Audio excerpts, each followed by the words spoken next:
नमस्कार, मी राहुल कुलकर्णी. मी आहेच कंत्राटदार संघटनेचं हे आंदोलन कव्हर करतो आहे, राज्य पातळीवरचं आहे.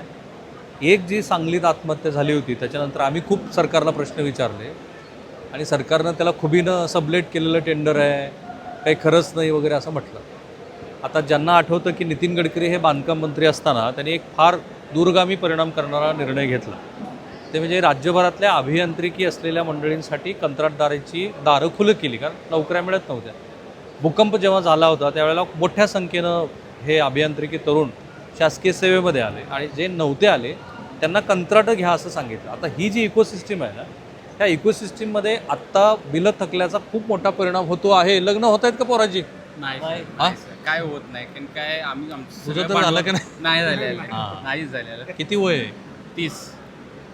आणि काय होते प्रत्येक वेळेला कंत्राटदार म्हटल्यानंतर आमच्याकडे कोणतेही मटेरियल नाही, काही नाही. आम्ही सगळे भाड्याचं तोर घेणार प्रत्येक वेळेला. आता ते पण परवडण झाले. आणि तिने गाव कोणतं? नाव कोरले. काय? माझं नाव विशाल कृष्णात काशेत. मी पन्हाळ तालुक्यामध्ये कोरले या गावात राहतो. असं आमची परिस्थिती अशी आहे की साधे आम्हाला तर मटेरियल पण कोण दिलं, कारण का आम्ही त्यांना पैसे देऊ शकत नाही. कारण का आम्हाला आता जे आमचे बिल थकीत आहे ते आम्हाला मिळणे हे आमचे आता पहिली कुठलं परवडली. काम केलं होतं विशाल? PWD मध्ये काम केले, पंचायत समितीमध्ये कशाचं काम केलं होतं? आपले तलाठी ऑफिस म्हणून आहे त्याचे असे 2-3 कामे केलेले पन्हाळा तालुक्यामध्येच केले. त्याच्यात काही पैसे मिळालेले नाही आम्हाला. थोडे मिळतात. पाहुणे आल्यावर काय म्हणतात? काय बोलतील आता ते म्हणतात काय तुम्ही काय काम करताय. आम्ही बायोडेटामध्ये जरी सिव्हिल इंजिनियर टाकले तर आता सध्याची परिस्थिती त्यांना पण माहिती आहे की काय होते काय नाही. हा मोठा आमचा प्रॉब्लेम. किती पैसे थकले? कशाची? पैसे आपले किती थकले? म्हणजे एक 15 लाख आणि दुसऱ्या कामासाठी आणि 15 लाख असे 30 लाखाचे थकीत आहेत. काय म्हणता? हा, कंत्राटदार आहेत की नाही तुम्ही? नाही. कोण कोण आहे कंत्राट? तुम्ही मागं चालले. हा, तरुण मुलांना बोलायचं नाही आहे का? या या या. अरे असं आहे, तुमचा आवाजच गेला नाही तिथपर्यंत. लाजता की काय? या पुढं. काय नाव पूर्ण? रणजित पाटील. रणजितराव हे कोण आहेत?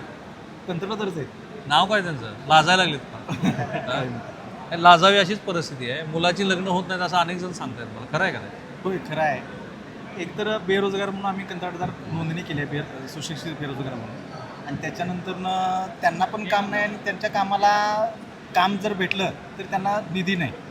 त्यामुळं तो पण अडचणीत आणि त्यांच्या घरची पण अडचणीत. त्यामुळं कंत्राटदार बघण्याचा दृष्टिकोनच ह्या समाजाचा बदललेला आहे. एक अडचणीत असलेला समुदाय म्हणून त्याच्याकडे बघण्यात येत आहेत.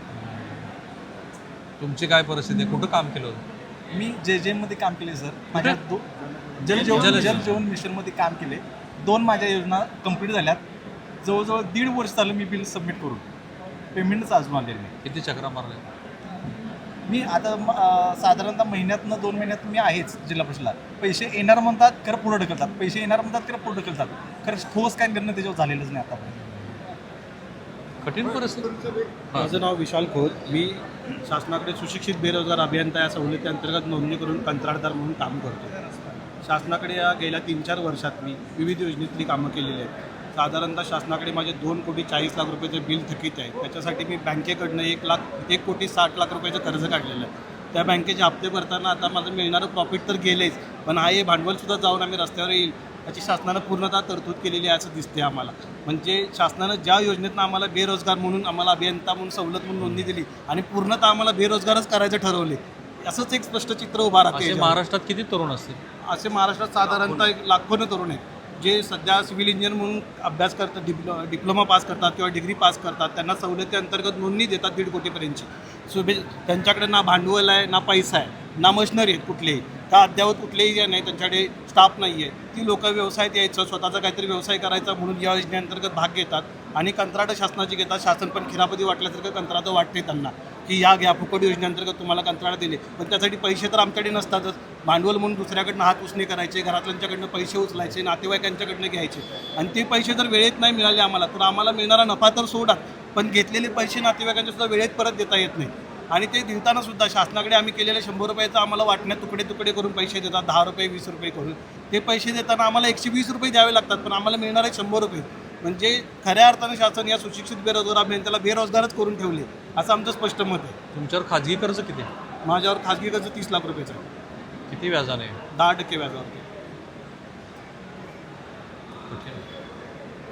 सध्या अशी परिस्थिती आहे, खाजगी कर्जदाराला दर महिन्याला व्याजाचा हप्ता द्यावाच लागतो. किती देता खाजगी कर्ज? महिन्याला त्याला 2.5 लाख रुपयाचा हप्ता आहे. झोप लागते का? झोप लागत नाही, काय करणार सध्या. पण मार्केटमध्ये माझे शासनाकडे 2.5 कोटी ठकलेत म्हणून फक्त सांगायचेच कागदावरती. सत्यस्थितीत तर आमचे येणारे 50-60 लाख रुपये मिळणारे ते सुद्धा अशीच भाजपाटी जाणार आहेत सगळे. आणि आम्ही पूर्णतः परत रस्त्यावरतीच येणार आहे. जिथून सुरुवात केली परत तिथेच. त्यापेक्षा असं वाटतं की कुठेतरी आम्ही चांगली नोकरी केली असती तर चांगलं झालं असतं आमचं वगैरे. व्यवसाय त्यावर न पडण्यापेक्षा शासनानं जर आम्हाला या तरुणांना जर बेरोजगार करायचं तर ही स्कीम पूर्णतः बंदच करावी असल्या स्कीम. पैसे येतील असं वाटतंय का? आम्हाला तर सध्या या शासनाच्या धोरणाकडे बघून वाटतच नाही पैसे येतील असं आमचं. मोठ्या मोठ्या ठेकेदारांच्या तुलनेत विचार केला तर त्यांच्या प्रॉफिटला स्टेटमेंटच्या एवढी म्हणजे प्रॉफिटला स्टेटमेंट एवढा आमचा टर्नओव्हरसुद्धा नाही आहे त्यांचा. पण तरीसुद्धा 90% ठेकेदार आहे त्या कॅटेगरीत बसतो. आमची घर कुटुंब आम्ही जर पैसे मिळवले तरच चालणार आहे, नाहीतर आम्ही सगळे रस्त्यावरच येऊ ना सध्या. तुम्ही पण अभियांत्रिकी काय इंजिनियर, तुम्ही पण ठेकेदारी हो करा. हो बरं, काय परिस्थिती आता? आता सध्या वर्ष 1.5 वर्ष काम होऊन पण बिलं निघलेले नाही आहेत. त्याची कोण आमदार खासदार सुद्धा सध्या बघायला त्याच्याकडे लक्ष कोणी दिलेलं नाही आहेत अजून तरी. तुम्ही कुठं केलं काम? कोल्हापूर जिल्ह्यामध्ये काय काय कामं केली रोडची केलेत, परत पेविंग ब्लॉक बसवले, गटरची आणि किती बिल पेंडिंग आहे आता? बिलं तरी पाणी पुरवठ्याची पण केलेत.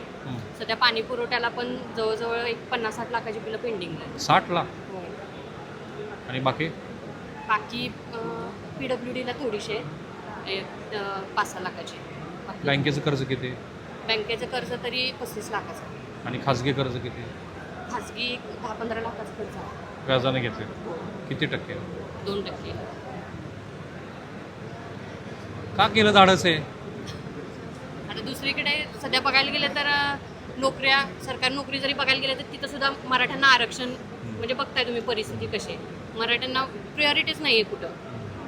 त्यामुळं नाईलाज असतो इकडं जाणं भाग किती पडतं. वर्षाचा अनुभव आहे तुमचा? 5 वर्ष. पहिलं काम कोणतं केलं होतं? आतिग्रेमध्ये पेविंग ब्लॉकचं छोटंच काम होतं 2.5 लाखाचं ग्रामपंचायतीचं. तिथून सुरुवात केली. आता मंत्रालयात किती पर्सेंट द्यायला लागतात? मंत्रालयात तरी 5% आसपास द्यावं. आणि खाली किती वाटावे लागतात? खाली पण जातात तरी 16% आसपास. 16%च्या आसपास जातात. 16%. मग दोघांकडनं समजून घेऊ आपण. जेईला किती? नाही, टू बी ऑनेस्ट. हां, JEE-ना 2%. एईला JEE-ना 2%. पुढं प्रत्येक टेबलला लाखाला 100 रुपये असं. लाखाला 100. एवढं सगळं करून सगळ्यांना देऊन GST 18%. हां. आणि मग राहिलेलं आपण काम करायचं आणि नफा मिळवायचा. हे बघा, मी खुद्द मुख्यमंत्र्यांना ऑफ रेकॉर्ड बोलताना असं म्हटलं होतं की ही इकोसिस्टीम आहे, की जी इकोसिस्टीम करप्शनची आपल्याकडे सेट झालेली आहे. कुणाची इच्छा असो किंवा नसो, त्यांची क्षमता असो किंवा नसो, आता कोणी दुरुस्त करेल असं मला वाटत नाही. ही वस्तुस्थिती लक्षात घेऊन या इकोसिस्टीममध्ये हे जे तरुण मुलं काम करतात त्यांना लक्षात घेऊन या मंडळींचे पैसे आपल्याला कसे देता येतील हे बघायला पाहिजे. त्या म्हणाले की मंत्रालयात 5%, पण हल्ली तो रेट वाढत चालला असं कळलं मला. हो, आता गेल्या वेळी 2% होता, आता 5% रेट झाला आहे. आणि ते अगोदर पैसे घेतात मगच बिल सोडवतात. हे सगळ्या पक्षाच्या मंत्र्याकडे आहे ना? सगळीकडे भाजपमध्ये पण आहे. सगळीकडेच आहे. ते जे सांगतात आम्ही काय पार्टी विथ डिफरन्स वगैरे असं नाही ते तर पहिल्यांदा घेतलं. वा, म्हणजे भाजपचे पहिल्यांदा गेले. पहिल्यांदा. नंतर 2 नंबरला का सगळे 2 सगळे 3? सगळे सगळे त्यातच आहे. लाईनला झालेले हा? सगळे एका लाईनला एका आहे. लाईनला. कुणी कुणाला नावं ठेवायचं काही नाही. नाही. जकास. आणि आमदार खासदारच मोठे हा, भाजपाला तर जास्त झालंय. हे बरोबर आहे का? हो 100% भाजप आल्यानं जास्त झालं. जास्त झालेला आहे. अरे शुअर अबाउट दिस? एक मिनिट साहेब, आम्ही आता हे सर्व काम करतो. हिनी मंत्री घोषणा करतात आणि त्यांचं स्वप्न आम्ही साकार करतो. हर घर जल जल निर्माण होतात. कोण करतो? तर आम्ही करतो. पीएम भाजप आल्यानंतर किती टक्के वाढले ते सांगा जरा. पर्सेंटेज वाढलं. प्रत्येक माणूस पैसे मागावा, वर देता आम्हाला द्या. मग मंत्री स्वतः घेत नसेल ना? I don't know. सगळे लोक घेतात. होय, मंत्री स्वतः घेतात.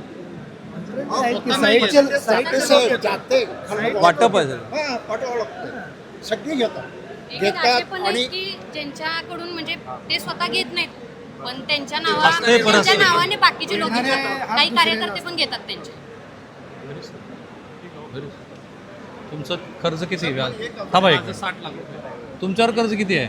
माझ्यावर आता एक 15-20 लाख रुपये. तुमच्यावर आहे 35 लाख. 35 लाख. 16 लाख. 1 कोटी 30 लाख. 40 लाख. हा, 40. तर मलाही सांगा की या सामाजिक परिस्थितीमध्ये आपण कंत्राटदार आहोत आणि आपल्या घरात आर्थिक अडचण आहे, असं तरी सांगणं बाहेर शक्य आहे का? असं नाही सांगू हां. शकत, नाही सांगू शकत की असं म्हणजे घरात जरी अडचण आहे अशी जरी असली तरी पण बाहेरचे लोक काय करणार. आता इतक्या योजना वगैरे सुरू केल्यात त्यामुळे आर्थिक परिस्थिती म्हणजे डळमळे शासनाची. लाडकी बहीण योजना, लाडकी बहीण योजना, मेन मुद्दा लाडकी बहीण योजना. ते एक मिनिट. या वेगवेगळ्या फुकट योजनेमुळे हे सगळं बिघडलंय गणित. असं किती जण हा 2024ला पैसे द्यायची वेळ आली त्यावेळी आचारसंहिता लागली. परत नंतर महाराष्ट्राची आचारसंहिता लागली. तिथून पुढे आल्यानंतर यांनी लाडकी बहीण योजना आणली. तिथून आता ज्यावेळी बिलं सोडायचे त्यावेळी त्यांनी डायरेक्ट कर्जमाफीचाही केलं. मग कॉन्ट्रॅक्टर कायम का वाऱ्यावरच राहणार का? त्याला काय आधार आहे की नाही? आणि मेन म्हणजे चर्चा एक अशी आहे यांना जोडून की एकनाथ शिंदे सरकारच्या काळामध्ये जी भरमसाठ कामं दिली गेली त्याचा हा परिणाम आहे. हे खरं आहे का? हो, हा? खरं आहे ना? इलेक्शनच्या आधी होम टेंडर काढला तुम्ही, हे इलेक्शनच्या आधी का काढली टेंडर? त्यांना पैसे खायचं होतं, इलेक्शनसाठी. पैसे खायचं होतं म्हणून हे केले. ही वस्तुस्थिती आहे. कुणी कितीही डिनाय केलं किती बोंबलं तरी सत्यच आहे. बरोबर आणि ना? बघा, साहेब आम्ही आज मागणी केलं का शक्तीपीठ आम्ही नको, कोण मागतो कोण नाही मागत, पण ते आम्हाला लादाला नाही तो ठीक आहे. तो अजून एक वेगळा कुणाला फायदा होणार नाही, आहे? ठीक आहे त्याच्याबद्दल अहो, ठीक आहे नाही वस्तू ते पैसे आम्हाला कन्वर्ट करणार. आपला जो विषय आहे शक्तीपीठचा तो आपण एकदा सविस्तर बोलू त्यावरती. नाही आम्ही सगळ्यात सहभागी होणार, आंदोलन तीव्र करणार साहेब. जे पैसे देत आहेत ना ते पण 5%, 6%, 10% अशा तुकड्यामध्ये देत आहेत. त्यानंतर आम्हाला ते दिलेले 6% जे आम्हाला मार्चला दिले त्यामध्ये आम्हाला परत ज्यावर 18% GST म्हणजे 1.5% GSTला केला, 4.5% आमच्या हातात आले. त्यामध्ये आपल्याला हे आम्हाला जे बँकांची व्याज भरायचे आहेत. घरी काय अडचण आहे? घरी आता जे वडिलांनी वगैरे जे मिळवून ठेवलेले त्यांच्या एफड्या आम्ही मोडल्या. तुम्ही किती मोडले? मी वडिलांचे तरी 5-7 लाखाच्या एफड्या मोडल्या. आईचं सोनेदारण 14 लाखाचं केलेलं आहे. त्या सगळ्या गोष्टीवर आम्ही आता कामं करत आहे. बँकेने CC 60 लाख रुपये दिले आहेत. तर आम्हाला शासनाकडून येत नाही पैसे. आता बँकेत डायरेक्ट ती ट्रान्सफर ती करत होते, त्यातून आमचे हप्ते जात होते. आता पैसेच येत नसल्यामुळे आम्ही कुठून तरी कॅश गोळा करून आता भरायची वेळ आलेली आहे. सगळ्यांनी सोनं तारण ठेवलं? तुम्ही पण ठेवलं? तुम्ही किती ठेवलं? माझं 15 तोळे सोनं तारण आहे. तारण नाही गेल्यातच ते तारण नाही ते काय परत येणार काय? तुमचं किती गेलं? आमची 10-12 तोळे होती ती पण आता गेली. तुम्ही किती तारण? तुम्ही 10 तोळे. माझी 15 तोळे. आमचे घरचे जवळ 30-35 तोळे आणि पाहुण्यांचे एक 10 तोळे गेलेले आहे. बहादरच आहे तुम्ही. हत्तीकडून त्यांनी घेतलेले की मार्च महिना झाल्यानंतर बिल आले की देतो. मार्च झाला असे 2 मार्च गेले तरी पण अजून बिल आलेले नाही. 1.25-2 वर्ष झाले जे जल जीवन मिशनची कामं आता करतो. तुम्हाला तिघांना एकच प्रश्न विचारतो आणि मी थांबतो आता. हीच परिस्थिती आणखी वर्षभर राहिली तर मग काय आत्महत्येशिवाय पर्याय नाही. भयानक परिस्थिती आता निर्माण होईल. एक आत्महत्या आज पर्याय कॉन्ट्रॅक्टर समोर येणार काय करणार? ते कर्ज तरी कुठून फेडणार? शेतकऱ्याची जी अवस्था झाली तिथून पुढे ठेकेदारांची अवस्था झाल्याशिवाय राहणार नाही. शेतकरी जर नवनिर्मितीसाठी प्राधान्य देत असतील तर तसाच ठेकेदार सुद्धा नवनिर्मितीसाठी प्रयत्न करत असतो. शासनाच्या प्रत्येक विकास आराखड्याचा त्यांच्या तरतुदीच्या निधीच्या 1.5 ते 2 पट विकास आराखडा करणं क्रमप्राप्त असताना इलेक्शनच्या तोंडावर राजकीय फायदा मिळवण्यासाठी या राजकीय पुढाऱ्यांनी एकाच 18 ते एकाच 20 प्रमाणात प्रशासकीय मान्यता दिल्या. ही खरी आणि अडचण आहे. या अडचणीमुळे आणि आता विद्यमान मुख्यमंत्र्यांनी ती अडचण लक्षात घ्यायला हवी की राजकीय कारणामुळे जे घडलं त्याला हे काही जबाबदार नाही आहेत. तुम्हीच टेंडर फ्लोट केली, तुम्हीच सांगितलं यांना काम करा. आणि आता जेव्हा सत्तांतर झालं आणि मुख्यमंत्री बदलले त्याच्यानंतर ही गंभीर परिस्थिती निर्माण झाली. सरकारनं हा तर प्रमाद, ही तर चूक आपण मान्यच केली पाहिजे. लोकसभा निवडणुकीला तुम्हाला अपयश आलं, त्याच्यानंतर विधानसभा जिंकण्यासाठी तुम्ही जी काही वेगळ्या स्कीम्स केल्या आणि जे भरमसाठ कामं काढली त्याचा हा परिपाक आहे. ती जबाबदारी सरकारनं स्वीकारली पाहिजे. म्हणून मी यांच्या बाजूनं यांची बाजू महाराष्ट्रासमोर मांडली. कंत्राटदाराबद्दल जो एक नकारात्मक दृष्टिकोन आहे समाजामध्ये, काही प्रमाणात हे पण मंडळी त्याला जबाबदार आहेत, पण सर्वार्थानं ती जबाबदार नाही आहे. ती सुद्धा तुमच्या आमच्यातली सामान्य माणसं आहेत. ती आता यांनी 30-35 तोळे सोनं ठेवलेलं आहे. त्या स्वतः ज्याला स्त्रीधन आहे त्यांचं स्वतःचं स्त्रीधन त्यांनी गहाण ठेवलं आहे. ते इकोसिस्टमचा पार्ट आहे आणि ते राहणारच आहेत. यांना जगवायचं असतं तर सरकारनं विचार करावा लागेल. तुम्ही साखर कारखानदाराला हमी देता की नाही? कारण ते तुमची राजकीय गरज आहे. थांबूया. थँक्यू. फार चांगल्या पद्धतीनं तुम्ही कव्हरेज केलं.